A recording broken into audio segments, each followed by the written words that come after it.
वास्तव में राजू श्रीवास्तव कौन है? अगर आपको अपनी जिंदगी को एक लाइन में डिस्क्राइब करना है तो राजू श्रीवास्तव कौन है? मैंने सुना कि आपने कहीं देशभक्ति के ऊपर भी कहीं चुटकुले किए और थोड़ा पाकिस्तान पे भी किए और एक आध दफ़ा आपको जो है थ्रेटनिंग कॉल भी आ गया वहाँ से।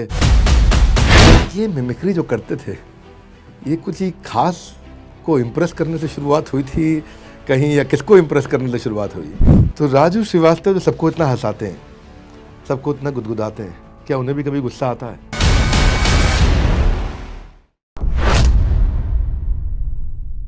पता है दुनिया का सबसे मुश्किल काम क्या है? किसी को हंसाना। और रुलाती जिंदगी हर रोज है। हंसाना एक पुण्य का काम है। कमाल की शख्सियत के साथ बैठे हैं ऐसे लोग जो भारत को बड़ा भारत बनाते हैं, उन्हीं की कहानियां हम आप तक पहुंचाते हैं। Tribute to India's global brand ambassadors, ये है द बड़ा भारत शो।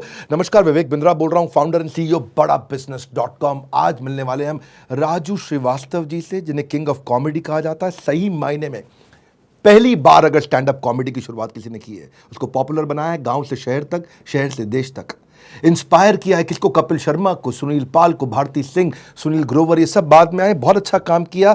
जो सबसे पहले आए आज उन्हीं की बात करेंगे। ऐसे राजू श्रीवास्तव जिनको गजोधर भैया भी कहा जाता है, तो गजोधर भैया कहें कि राजू श्रीवास्तव कहें, आज किस नाम से आपको पुकारा जाए? नमस्कार, आपको भी नमस्कार। मुझे खुशी है कि मैं विवेक बिंद्रा जी के साथ बैठा हूँ, जिन्होंने लाखों बच्चों को इंस्पायर किया। आपने बहुत सारे लोगों की ज़िंदगी बनाई अपनी मोटिवेशनल स्पीच से, और बिजनेस मैनेजमेंट उनको सिखाया।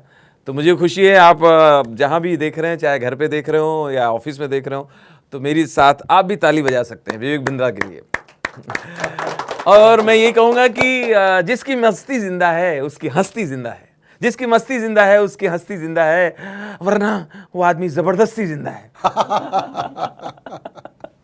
हमारे गजोधर भैया ने 30 से ज़्यादा फिल्मों में काम किया, 5000 से ज़्यादा स्टेज और टीवी प्रोग्राम्स किए। आज न्यूज़ चैनल से लेके, लाफ्टर शो से लेके, स्टेज शो से लेके, रेडियो से लेके, शुरुआत दूरदर्शन से आज तक।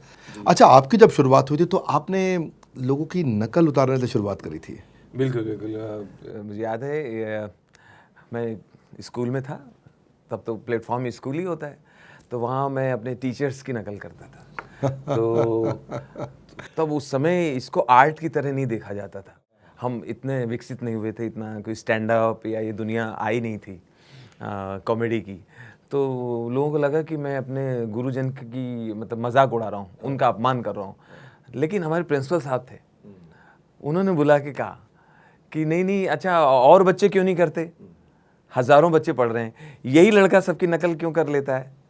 तो ये इसके अंदर कोई कला है, जाओ ज़बरदस्ती इसकी शिकायत मत करो, जाओ पढ़ो जाके। तो उस दिन से मुझे हौसला मिला। अच्छा है, उन प्रिंसिपल का बधाई। हमारे को तो बड़ी खुश हैं हम कि हमें ऐसा कलाकार हमारे देश को दिया आपने। अच्छा, नकल उतारने की बात करें तो आपने इंदिरा गांधी की, श्रीमती इंदिरा गांधी की, लालू यादव जी की, अटल बिहारी वाजपेयी जी, नाना पाटेकर, स्वामी रामदेव, मुलायम सिंह यादव, सबकी आपने नकल उतारी। प्रधानमंत्री मोदी जी की नकल नहीं उतारी? हाँ, पहले तो मैं इस बात को क्लियर करूं कि ये बात बिल्कुल सही है कि इंदिरा गांधी जी की आवाज़ की मैं नकल करता था रेडियो पे सुन के।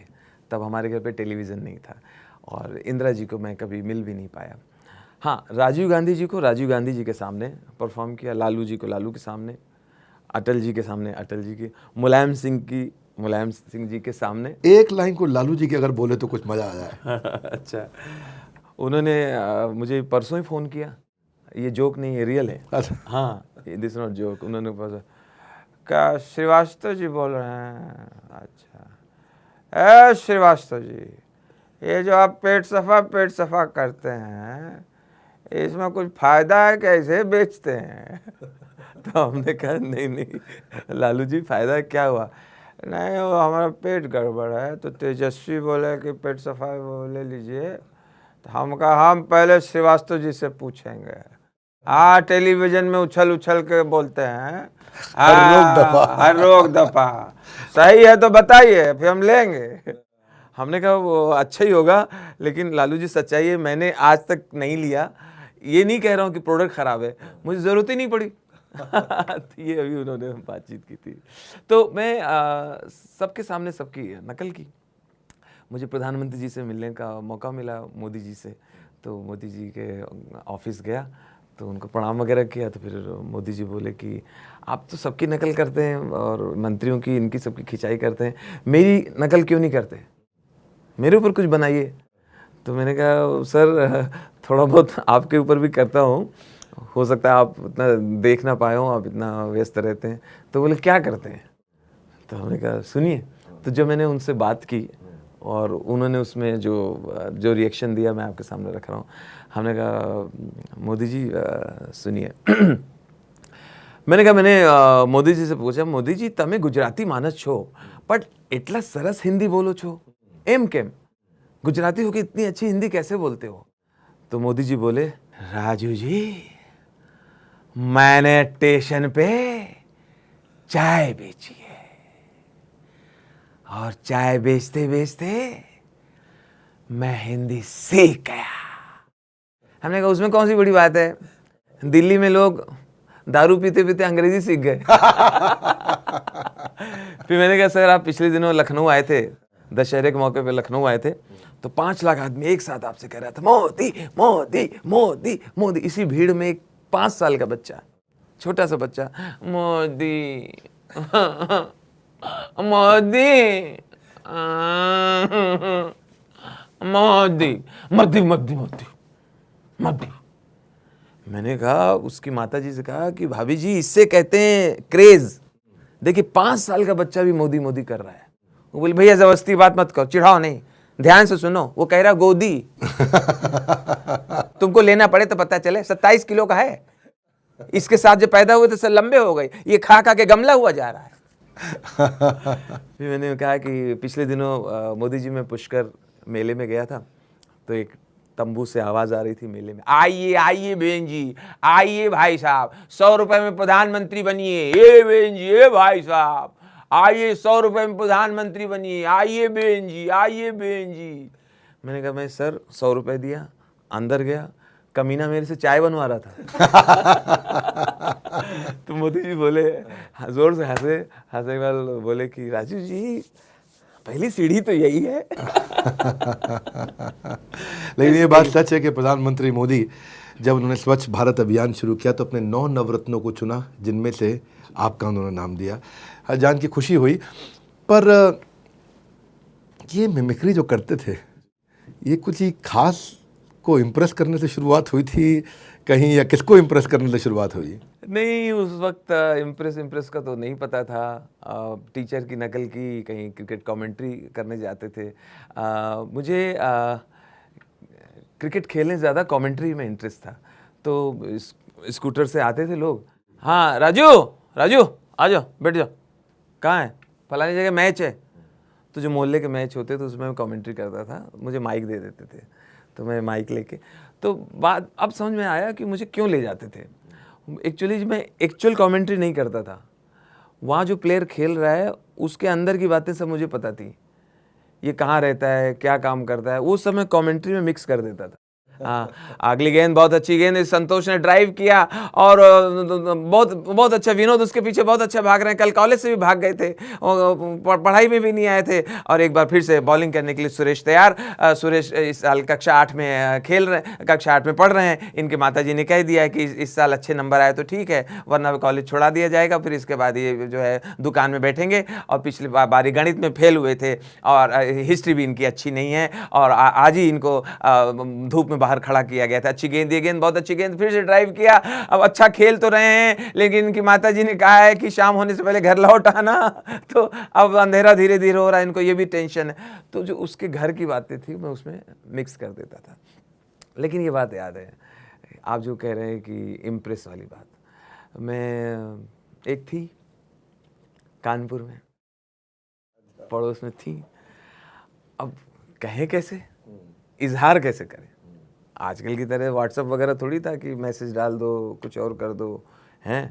तो मैंने शशि कपूर के स्टाइल में कहा, कमाल कर दिए आप, कमाल कर दिए आप, आपको शायद ये पता नहीं है कि मैं आपको प्यार करता हूँ। बोले हाँ बहुत अच्छी, सेम टू सेम आवाज़ है। अच्छा और किसी हीरो की आवाज़ में बोलो। माँ कसम, क्या तुम्हें नहीं मालूम है कि मैं तुम्हें प्यार करता हूँ। बोले अरे सेम टू आवाज़, और किसी की आवाज़, बहुत अच्छे, खामोश, आई लव यू। तो बोले हाँ शत्रुघ्न सिन्हा की आवाज़। बाद में पता चला कि वो मिमिक्री पे एंजॉय कर रही थी। मेरी जो उसमें अंदर की बात थी उसमें कोई लेना देना नहीं था। मेन मैसेज मिस हो गया। पर ये जो आपने अभी धर्मेंद्र जी की आवाज़ निकाली, ये शोले मूवी का था, और शोले के साथ आपका कुछ खास रिलेशन रहा है। आपने बच्चन साहब की सबसे ज़्यादा एक्टिंग करी। बहुत सारा। एक्चुअली शोले फिल्म का एक तरह से आपको भी हैरानी होगी कि ऐसा भी हो सकता है क्या कानपुर में। फिल्में हमें दिखाई नहीं जाती थी। एकदम ऐसे क्लास में बैठे तो मुझे फिल्मों के बारे में पता नहीं था। क्लास में एक लड़का था संतोष, एग्जैक्टली नाम बता रहा हूँ, कानपुर में। संतोष ने ऐसे बेल्ट निकाली और क्लास में ऐसे घूम रहा है, टीचर आए नहीं थे। कितने आदमी थे, वो 2 तुम 3, सुअर के बच्चों, यहाँ से जाए फिर यहाँ आए। अच्छा गर्ल्स खूब ताली बजाएं, ए संतोष शोले वाला सुना ना, संतोष शोले को सुना, अच्छा दीवार का सुना, वो वाला सुना, गब्बर वाला सुनाओ। तो मुझे वो जलन लगती थी कि इसको इतना अटेंशन मिलता है। तो मैं लड़कियों को देखता था, इसको देखता था। फिर वो कहे कि जय तू ठीक तो है ना, जय तू ठीक तो है ना। तो मैं ऐसे देखता था, यार इतनी खुश हो रही इससे। तो इंटरवल हुआ, मैंने उसको अकेला पकड़ा। हमने कहा ये जो तुम सुनाते हो ये कहाँ से लाते हो? कितने आदमी थे, सरदार खुश होगा, शाबाशी देगा, तेरा क्या होगा कालिया, कितना इनाम रखे सरकार हम पर, ये तुमको कौन देता है लिख के, ये तुमको बताता कौन है? तो उसने बोला ये फिल्म में है।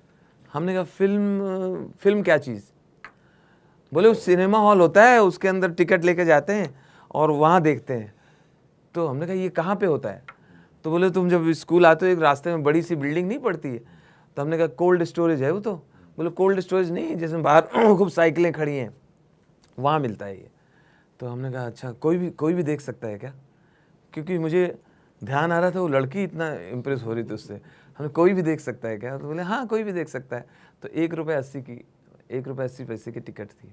तो रोज़ 4 आने जोड़ के जब मैं पहली बार टिकट लेने के लिए लाइन में लगा हूँ, इतना धड़ रो रहा, ऐसा लग रहा था अब मैं किसी गलत काम में आज इंटर करने जा रहा हूँ। आपका कौन सा ऐसा एक्ट है जिसको आपको करने में बहुत पसंद आया है, ये मेरा फेवरेट एक्ट है? शोले का एक मेरा आइटम है, उसके साथ थोड़ा इमोशनली जुड़ा हुआ हूँ कि ये आइटम मैंने कैसे बना दिया था उस ज़माने में। उसकी झलक बता देता हूँ छोटा सा, कि गांव का है मनोहर, और शोले देख के आया है, अपने दोस्तों को शोले की कहानी सुनाता है। अरे वो कल सनीमा देखा रहा, समझे यादव, ए मिश्रा। अरे अच्छा खेला दिखाया है, रमेश सिपुआ दिमाग लगाया है, आरडी वरुणा बाजा बजाया है, हाँ लता बहन जी गाई हैं, सब लोग गाना बजाना है, अच्छा खेला है। एक हीरो बहुत अच्छा बॉडी वाला दिखाया है, ऐसा करता रहा तो मछली बनता रहा। यहाँ के हैं पंजाब के हैं, धर्मेंद्र नाम रहा, जूहू पे रहते हैं। अभी तो उनके घर का कपड़ा हम ही धोता हूँ, वहीं उनका काम सनी देओल, उनका लड़का का नाम है सनी देओल, कपड़ा वही धोता हूँ, उनका काम है भाई, धंधा पानी करना पड़ता है। वही शोले देखा और साथ में धर्मेंद्रा के साथ वो बच्चनवा काम किए हैं, अपने इलाहाबाद के नहीं हैं बच्चनवा, लंबे से जो हैं बच्चनवा काम किए, बच्चनवा काम जोरदार दिखा है शोले में। हीरोइनी जो है लालटेन बुझाती रही, बच्चनवा बाजा बजाता रहा, हाँ दोनों लगे रहे, बच्चनवा विधवा पे लाइन मारता रहा।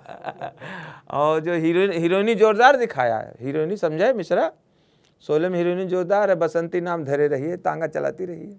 हाँ बहुत धंधा पानी करते रहे, हम धंधा पानी, देखो रोजगार करना चाहिए, गांव हो शहर हो, रोजगार करना चाहिए। बसंती घोड़ा बैठी एक जगह, घोड़ा दौड़ा रही, गट घोड़ा दौड़ा रही। हम सिनेमा हॉल में बैठे रहे, हम घबरा गए, हम सोचे कहीं घोड़ा निकल कुर्सी में ना आ जाए। हमारे बगल में बैठे रहे पांडे, कहने लगे चुप बैठो सनीमा है। हमका तोका मालूम सनीमा, हमका मालूम सनीमा, घोड़ा तो नहीं मालूम सनीमा। मगर गब्बरवा बहुत खतरनाक दिखाया शोले में। हाँ दांत खराब रहा, जूता मतलब जूता के नीचे किलिया फिट किए रहा, गब्बरवा दिमाग से काम किया है शोले में। हाँ खतरनाक कुत्तागिरी काम किया है। हाँ गब्बरवा दोस्त को जुदा किया है गब्बरवा। हमें मिल जाए तो गब्बरवा के टांग पे टांग धर के चरचरा दे ससुरा के। हैं तमाकू ऐसे खाते रहें, जब बैठे तो ऊपर बैठे, हमका ऊपर काहे बैठता, कहता ऊंचे लोग ऊंची पसंद। हाँ तो गब्बरवा का रहा, बाद में ठकुरवा रहा, तो ठकुरवा जो है जूता के नीचे किलिया फिट करके गब्बरवा के मुंह पे धर के ऐसा गजगजा देता है। पूरा खून कहे पहले कहता रहा कोई हसीना रूठ जाती तो और भी हसीन हो जाती है। गनवा दिखाया है शोले में, कोई हसीना रूठ जाती तो और भी हसीन हो जाती है। ये पहले की बात है। आजकल कोई हसीना रूठ जाती है तो ससुरी माँ बहन गाली देती है। हाँ, मैं सुना कि आपने कहीं देशभक्ति के ऊपर भी कहीं चुटकुले किए और थोड़ा पाकिस्तान पे भी किए, और एक आध दफ़ा आपको जो है थ्रेटनिंग कॉल भी आ गया वहाँ से। तो भाई देखिए, हम अपने देश को तो ऊपर रखेंगे, ठीक है। जब जब हमारी सेना अच्छा काम करेगी हम जय जवान बोलेंगे। अब इसमें दुबई से किसी को मिर्ची लगे, कहीं किसी को पाकिस्तान से लगे, तो उसमें क्या कर सकते हैं। अभी मैं एक कवि सम्मेलन में गया था। कवियों का आपने देखा होगा कि हर कवियों में एक कवि होता है वीर रस का कवि, वो देश प्रेम और वीरता की बात बताता है। तो मैंने ज़्यादातर कवियों को देखा है, वीर रस के कवियों को, हम लाहौर में झंडा फहरा देंगे, हम कराची में तिरंगा फहरा देंगे। ध्यान से सुनिएगा, शब्दों पर ध्यान दीजिए, आशीर्वाद दीजिएगा, आशीर्वाद दीजिएगा, शब्द पर ध्यान दीजिए। सुनने वाली बात है, सुनने वाली बात है, सारे देशभक्त सुने, हम लाहौर में तिरंगा फहरा देंगे। जब कवि सम्मेलन खत्म हो गया तो उनको बुलाया हमने, चाचा आप ये हमेशा लाहौर में तिरंगा फहरा देंगे, लाहौर में तिरंगा फहरा देंगे, चाइना को क्यों छोड़ देते हो आप? चाइना कौन सा दोस्त है? चाइना भी तो बदतमीजी करता है, तो चाइना को क्यों छोड़ते हो आप? नहीं राजू भाई, एक्चुअली आपकी बात सही है, मगर क्या है, चाइना के क्या शहरों के नाम मालूम नहीं है। और मालूम भी हो जाएंगे तो थोड़ा गंदा लगेगा कविता के अंदर। हम जिंग पंग प्याऊ में झंडा फहरा देंगे। आपके साथ साथ और भी कई कॉमेडियन आए थे 2005 के लाफ्टर चैलेंज में। इसमें सुनील पाल भी आए, एहसान कुरैशी भी आए, नवीन प्रभाकर भी, बहुत लोग आए, लेकिन बाकी सब गुमनाम अंधेरे में खो गए, मैं ऐसा कहूँगा। लेकिन इनमें आपके लाफ्टर चैलेंज में एक और भविष्य का फ्यूचर स्टार आया था, वो कपिल शर्मा। ऐसा आपको क्या लगता है, क्या हुआ ऐसा कि बाकी सब छूट गए, कपिल शर्मा ने ऐसा क्या किया कि वो आज सुपरस्टार हो गए? मुझे लगता है कि कपिल जो बातें लेके आया बहुत फ्रेश लेके आया, और कपिल की सबसे बड़ी खूबी है हम सब में सबसे ज़्यादा वो स्पॉन्टेनियस बहुत है। हाँ, जो तुरंत जो हाजिर जवाबी है वो कपिल में है। और दूसरा फिर कपिल ने जो उस पूरे शो को सजाया, उसको लक ने भी बहुत साथ दिया, भाग्य का धनी है। उसका जो बीच का एक पार्ट है शो का जिसमें फिल्म स्टार्स आते हैं, शाहरुख खान आके बैठ गया, सलमान आके बैठ गया, उनके हम लोग किस्से सुनते हैं। फिर उसको साथ मिल गया सुनील ग्रोवर का। सुनील ग्रोवर कमाल आर्टिस्ट है, मुझे भी बहुत पसंद है। तो कुल मिला के फिर कीकू, फिर ये अली असगर, सब पूरी टीम मिलती गई और शो सुपर हो गया। और हिट होना ही चाहिए, वो सब लोग इतना अच्छा कर रहे थे और लोगों को नया चीज़ मिला। तो स्टैंड अप जो अपने यहाँ ये आर्ट आई, स्टैंड अप एक आर्टिस्ट आके करता है। स्टेज पे जब हम आते हैं हम अकेले होते हैं, इसको आप कह सकते हैं एकल अभिनय। फिर ये हिट हुआ। फिर एक चैनल ने सोचा कि अब इससे एक स्टेप आगे कैसे जाएं, तो उसने कहा चलो जोड़ी में करते हैं। तो फिर कॉमेडी सर्कस आया, वो भी हिट हुआ, खूब चला। उसके बाद हुआ इसके एक स्टेप आगे क्या जाए, तो कपिल शर्मा आया। उसने स्टैंड अप भी रखा, बीच में इंटरव्यू वाला भी रखा, बीच में गुत्थी को कुछ बना के लाया, दादी। तो ऐसे प्रयोग करते गए, उसमें नयापन लाता गया। बड़ा चैलेंज का काम है वैसे आप लोग का। मतलब अगर कॉमेडी करते वक्त कहीं किसी का धर्म आहत हो गया, किसी का सेंटिमेंट आहत हो गया, अचानक लोग इकट्ठे हो जाते हैं, शोर शराबा हो जाता है, तो आप लोग को थोड़ा फ्रीडम नहीं मिलना चाहिए?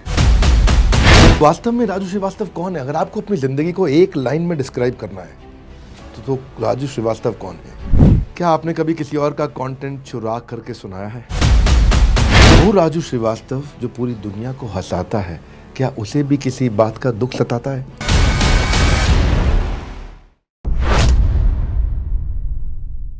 40 साल के करियर में ऐसे तो आपने बहुत फैंस बनाए, पर कोई खास फैन है जो आपको याद रह गया, यार ये बड़ा स्पेशल आदमी था भाई?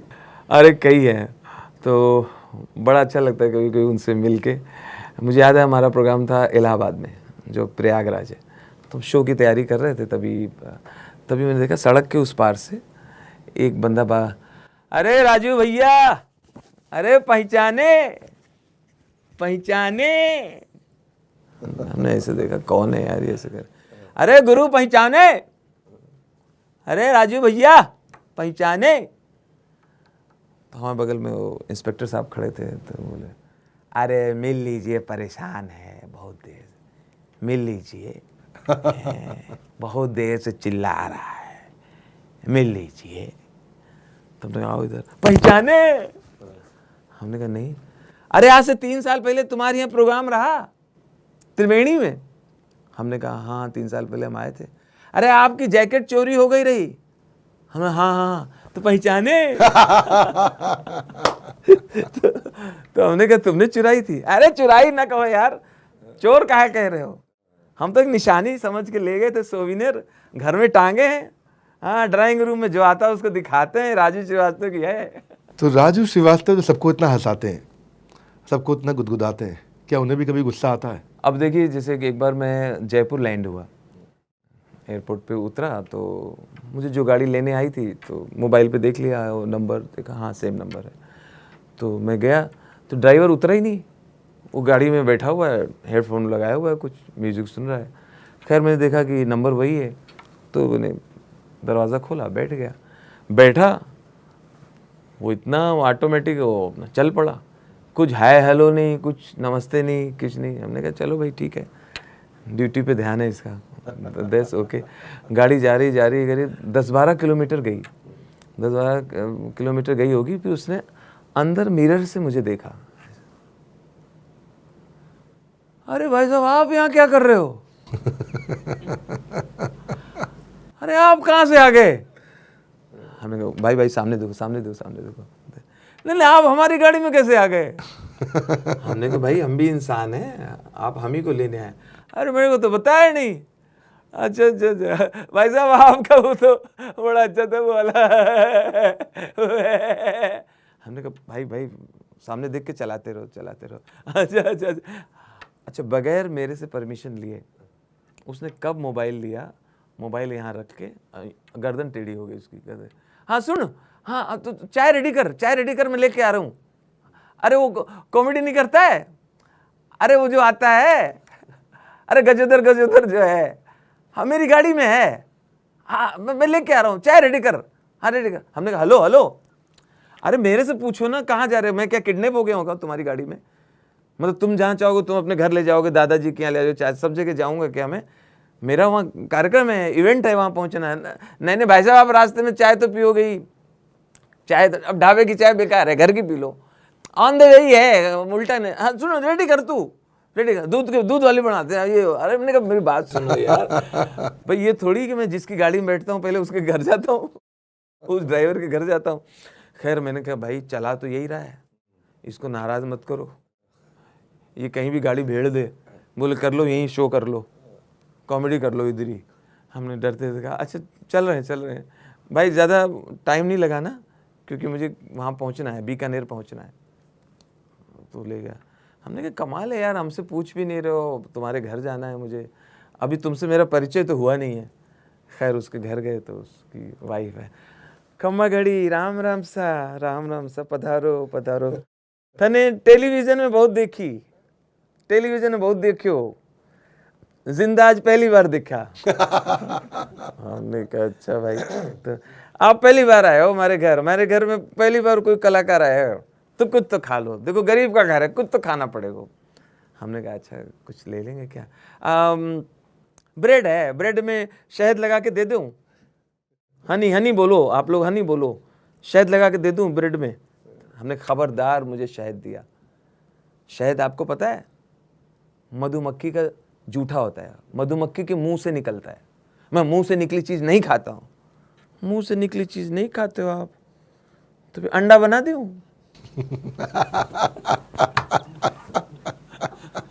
तो शुरू गुस्से से हुआ था, लेकिन क्लाइमेक्स हैप्पी हो गया।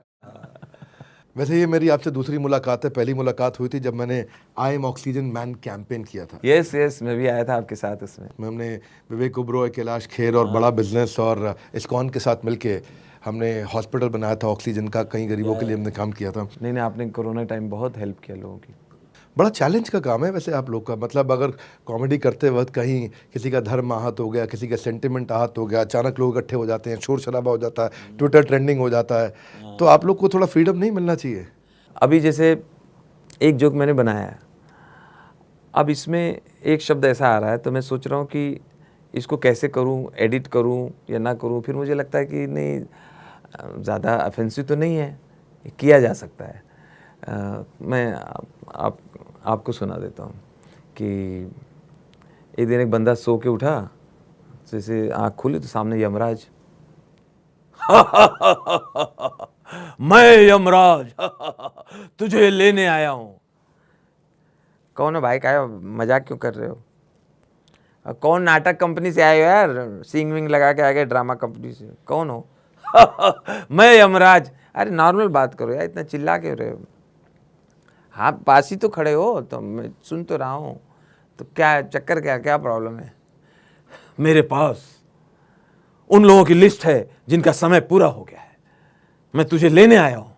अच्छा अच्छा, देखो यमराज जी, पहली बात तो आप घर आए हो, मेरे अतिथि हो, जो घर आता है मैं उसका सत्कार करता हूँ। दूसरी बात ये, मैं अभी मेरी आँख खुली नहीं, मैं चाय पीता हूँ सुबह, ग्रीन टी लेता हूँ, तो मैं ग्रीन टी ले लेता हूँ, आपकी बना दूँ क्योंकि आप हमारे मेहमान हो, हमारे घर पे आए हो, दरवाजा चाहे जैसे ज़बरदस्ती आए हो, लेकिन घर में हो तो मेरे अतिथि हो।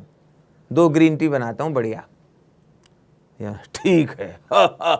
हंस क्यों रहे हो? गया 2 ग्रीन टी बनाई, ग्रीन टी लेके आया और यमराज वाली चाय में उसने को डाल दिया, उनको दे दी, वो पी के बेहोश हो गए। इसने उनकी जेब में तलाशी लेके और उसमें जो लिस्ट निकाल ली, लिस्ट में इसका नाम सबसे ऊपर था, तो उसको काट के उसको सबसे नीचे कर दिया, फिर लिस्ट दे दी, फिर उनको होश आया। हाँ हेलो, हाँ यमराज जी, हेलो चाय हो गई? अच्छा यमराज जी, हाँ नमस्ते, आप कर लीजिए जिस काम से आप आए हैं, जो कर लीजिए। हम तुझ पर प्रसन्न हुए, मैं तेरी जान लेने आया हूं, फिर भी तूने मेरा आतिथ्य किया है, हम तुझ पर प्रसन्न हैं। जा, मैं तुझे छूट देता हूं, आज मैं लिस्ट ऊपर से नहीं नीचे से शुरू करूंगा। अब इस जोक में बुरा तो कुछ नहीं है, अच्छा है, आपने भी एंजॉय किया, आपको भी मजा आया होगा। अब कोई कहेगा इसमें यमराज नाम क्यों लिया, है ना? तो कुछ तो करेक्टर हमें लाने पड़ेंगे। No, I love your sweetness. Raju ji, एक बात बताओ, आपने इतने सारे कॉमेडी ऐड किए, कोई अपने खजाने में से एक जो आपका सबसे फेवरेट हो, वो अगर आपको 1 मिनट में करके बताना, कोई ये मेरा सबसे फेवरेट था, वो आज आपको बड़ा भारत शो में सुनाना है। विवेक जी, बहुत बार क्या होता है कि कॉमेडी करते करते मेरे नेचर में ऐसा आ गया कि कई बार सीरियस बात मेरे से होती ही नहीं, उसमें उल्टा भी पड़ा है मेरे ऊपर।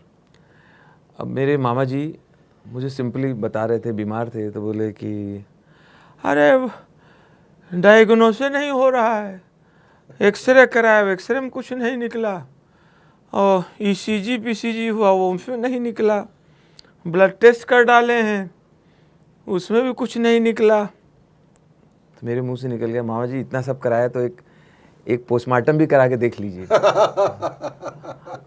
अब मेरे मुंह से निकल गया, तो पहले तो ऐसे ही हंसे आपकी तरह, बाद में छड़ी लेके दौड़ा लिया मेरे को। ऐसी भी कई बार दिक्कत आ जाती है। और जैसे हमारे कानपुर के लोग, बहुत बार देखा कि बहुत आराम तलब होते हैं, मज़ा आता है। मैं कानपुर जाता हूँ, बहुत एंजॉय करता हूँ। हाँ, मुझे लगता है यार कहाँ मैं बॉम्बे में फंसा पड़ा हूँ, सब भाग रहे हैं, मशीन वाली ज़िंदगी। कानपुर में जाओ तो अबे बैठिए, अरे कुछ खाइए, अरे यार कहाँ जा रहे हो? हमने कहा 3 बजे की फ़्लाइट है, अभी 2 बज गया, अरे अभी 1 घंटा है, अरे बैठिए, अरे थोड़ा आराम भी किया करो, छुट्टी भी लिया करो, छुट्टी लो यार, मौज लो, हाँ छुट्टी भी होना चाहिए। इतने में मोबाइल पे मैंने बताया, हमने कहा अरे भाई साहब कुछ बम फट गए, बम विस्फोट हुआ। अरे नहीं, अरे अफवाह है, अब आतंकवादी कोई काम है नहीं, कानीपुर मिला है, अरे अफवाह है। हमने कहा नहीं देखो, अरे आ रहा है न्यूज़ आ रहा है, पूरा विजुअल्स आ रहे, फोटो आ रहे हैं। ये देख के बोले इसका मतलब 3-4 दिन की छुट्टी होएगी। तो कभी कभी लोगों के पास इतना टाइम है, कुछ लोग हैं और बिजी हैं, कुछ लोग मौज में रहते हैं, कभी कभी उन्हें देख के जेलसी भी होती है।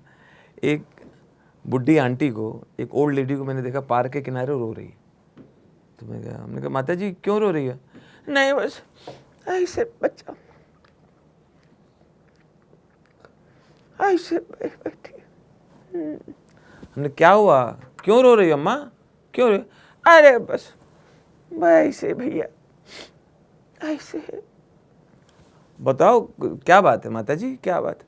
अरे नहीं, घर में ऐसे बैठी थी खाली, बोर हो रही थी, तो हम कहा चलो थोड़ी देर रो लें, टाइम ही नहीं कट रहा है ससुर, वही भी चली आई। हम कहा चलो थोड़ी देर रोई चल के, और कोनो बात नहीं, घर में सब। और कभी कभी तो लगता है अपने यहाँ लोग इतना खाली हैं और फिल्म स्टार्स इतना इन्फ्लुएंस करते हैं, ये जो विज्ञापन वगैरह आते हैं बहुत लोग फॉलो करते हैं। तभी तो लोग आवाज़ उठा रहे हैं कि बड़े बड़े फिल्म स्टार को ये तंबाकू गुटखे के ऐड नहीं करने चाहिए, क्योंकि एक पर्टिकुलर वर्ग है अपने देश में जो फॉलो करता है। जी जी, इतना चाहते हैं कि उनको फॉलो करते हैं। जी। मैंने कई बार तो देखा अजय देवगन ऐड में आके बोलता है बोलो जुबां केसरी, तो सब लोग बोलते भी हैं। क्या बोलते हैं? जुबान केसरी। हाँ, जैसे उसने बोला जुबां केसरी, सब लोग ए अजय भैया कह रहे हैं जुबां केसरी, जुबां केसरी। तो ये भी चलता है अपने देश में। सारे व्यूअर्स भी इस समय हंस रहे होंगे, हमें भी बहुत अच्छा लग रहा है। और आपने कई तरह के जोक सुनाए, पर आज कोई एक ऐसा जोक सुनाइए जो आपने कभी कहीं नहीं सुनाया है और उसकी कोई बातचीत नहीं करी, मतलब कोई नया आपके पिटारे में से निकलना चाहिए। हाँ, अभी एक आइडिया मुझे आया शादियों में जाके। हाँ, पिछले दिनों मैंने लखनऊ, कानपुर और इधर पटना वगैरह में कुछ शादियाँ अटेंड की, तो वहाँ का जो अड़बड़ तड़बड़ देखा मैंने, तो एक आइडिया आया कि क्योंकि आजकल आप देखिए शादियाँ कम हो रही है, वो सर्कस जैसा लगता है उसके अंदर आप पहुँचिए तो इतनी भीड़, इतना ये हो। तो मुझे लगता है आगे चल के देखिएगा इसमें भी गाइड आ जाएंगे, वेडिंग गाइड, यहाँ लिखा होगा वेडिंग गाइड। हाँ, तो जैसे आप शादी में पहुंचे, आइए भाई साहब नमस्कार जी, मेरा नाम है राजू श्रीवास्तव, रमेश चंद्र श्रीवास्तव, ये मेरा आईडिया है जी, मैं रजिस्टर्ड हूँ जी, गाइड हूँ। आइए बहन जी, आप शाकाहारी हैं मांसाहारी हैं? ओके, लड़के वाले की तरफ से, लड़की वालों की तरफ से, आइए आपको पूरा घुमाएंगे। डायबिटिक है नहीं डायबिटिक है, क्योंकि फिर उसी हिसाब से मैं आपको बताऊंगा कहाँ पे खाने की चीज़ है, कहाँ पे मीठा है, कहाँ पे मीठा नहीं है। पंडित जी से मिलना है, पंडित जी सामने, खैर पंडित जी से आपका कोई काम नहीं है, आपका ध्यान नहीं था सामने। आइए बहन जी, आइए भाई साहब, पैसा आप अभी देंगे, कैश देंगे, गूगल पे करेंगे, पेटीएम करेंगे, कैसे करेंगे? अरे नहीं भाई, हम लोग तो लड़की वाले हैं, हम लोग इनवाइटी हैं। इनवाइटी तो फिर आपको वो टोकन मिला होगा, टोकन दे दीजिए आप। हाँ, टोकन मिला होगा एक तांबे का। हाँ ठीक है, आपके पैसे हम वहाँ लड़की वालों ले। आइए बहन जी, आइए फॉलो करिए। देखिए बाईं तरफ देखिए झूला, झूला देखिए किस तरह से, देखिए बच्चे खेल लो। आप मेरी तरफ देख रहे हैं, बीच में 2 कॉफ़ी निकल गई, कॉफ़ी भी पकड़ते जाइए, मेरे भरोसे मत रहिए। इधर आइए, आगे देखिए, आगे इधर देखिए, नॉनवेज इधर है। ड्रिंक वाले आप नहीं, ड्रिंक तो ऐसे में नहीं पिला, आपको टोकन मिला होगा, गोल्डन टोकन मिला आपको, गोल्डन टोकन के ड्रिंक वहाँ पीछे। आइए फॉलो करिए। ये देखिए जयमाल होने वाला है। जयमाल की अगर जाएंगे तब तक इधर खाना खत्म हो जाएगा, तो पहले जयमाल आप देखेंगे किस तरफ जाएंगे। ठीक है, ये देख लीजिए।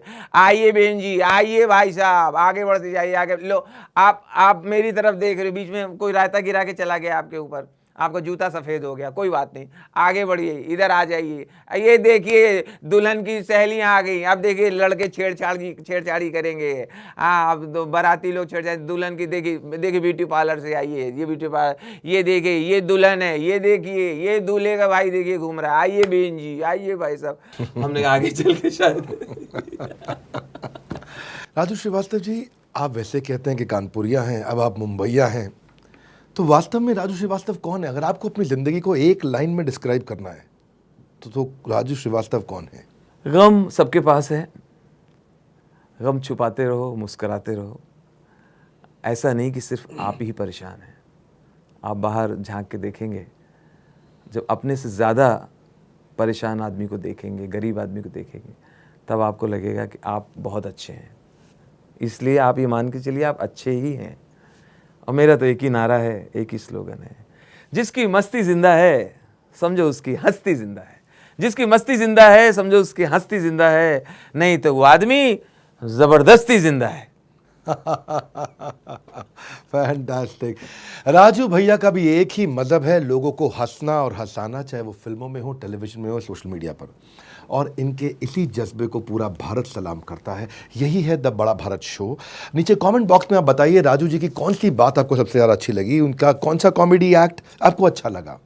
और हाँ, ये वीडियो सबसे शेयर ज़रूर करिएगा। बस थोड़ा सा इंतज़ार, आ गया एक और बड़ा बुधवार, the Bada Bharat show, India's tribute to global brand ambassadors, जो भारत को बड़ा भारत बनाते हैं, उन्हीं की कहानी हम आप तक पहुंचाते हैं। नीचे कमेंट बॉक्स में बताइएगा आप अगले बुधवार किससे मिलना चाहेंगे। हमारे साथ जुड़े रहने के लिए, वीडियो को सब तक पहुंचाने के लिए, वर्ल्ड के नंबर 1 एंटरप्रेन्योरियल यूट्यूब चैनल को सब्सक्राइब करने और करवाने के लिए आप सबका हृदय की गहराई से प्रेमपूर्वक बहुत बहुत धन्यवाद। राजू जी, आपका विशेष धन्यवाद। एक ऐसे व्यक्ति जो आए अहमदाबाद से एमबीए करना चाहते थे, लेकिन बाद में चल के चाय का ठेला लगाया। एमबीए चाय वाला से अब आप मिलेंगे।